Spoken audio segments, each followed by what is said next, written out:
L'environnement durable fait partie du développement économique, donc pour moi les deux sont liés, les deux sont nécessaires. On ne peut pas faire de développement économique sans avoir une responsabilité sociétale, sans avoir une préoccupation environnementale. Aujourd'hui c'est important, ça l'a toujours été, mais aujourd'hui il y a une prise de conscience supplémentaire et je crois que c'est une valeur ajoutée, je dirais, de l'intégrer dans nos développements économiques. Et il faut pouvoir réinvestir sans arrêt. D'abord à court terme pour que le produit reste à niveau et puis se donner le temps d'avoir une vision à moyen terme. Et aujourd'hui, ce que je ressens, c'est que la dimension durable du développement d'une station comme Val d'Isère est un peu escamotée.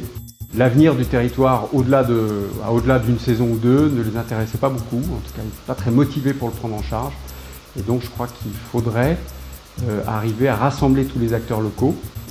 Or, dans notre environnement immédiat, qu'il soit naturel, économique, social, il se passe des choses qu'on a du mal à appréhender. C'est un challenge à l'heure actuelle pour les collectivités qui s'illustrent particulièrement dans des activités comme les stations de sport d'hiver.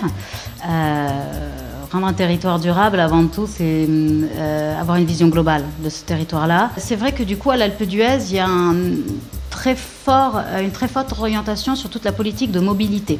Et cette politique de mobilité, justement, a un rôle tout à fait transversal, puisque du coup, elle traite plusieurs points majeurs dans la gestion d'une collectivité.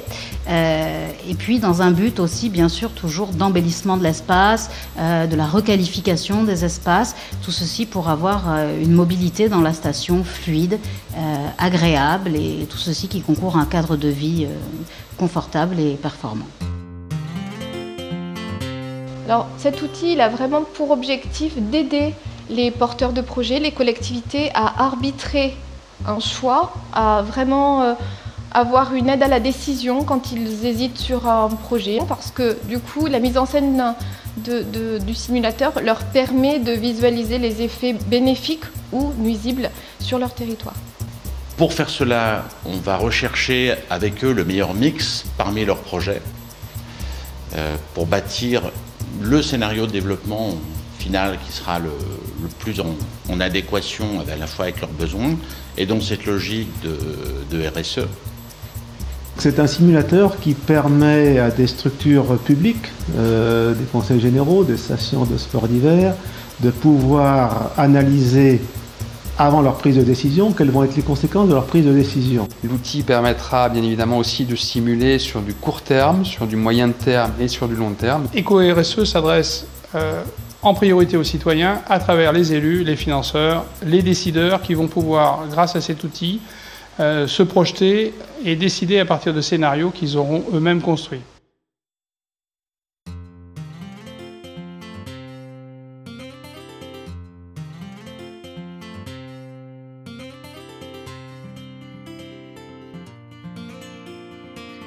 Sont récupérés par l'outil EcoRSE pour établir un état initial. Ce diagnostic repose sur des indicateurs phares européens et mondiaux issus des normes ISO 26000, OCDE et Grenelle 2. Deuxième étape, analyse de votre projet. Vous, porteur d'idées, souhaitez soumettre votre projet. Grâce à l'expertise EcoRSE, votre projet sera décliné en différents scénarios mettant chacun en avant ses atouts. Chaque scénario est ensuite confronté au diagnostic. Cet outil de mise en situation mesure l'impact des 3 scénarios sur les territoires et permet d'identifier la plus grande valeur ajoutée du projet. EcoRSE vous donne les éléments clés de décision pour optimiser votre choix de développement.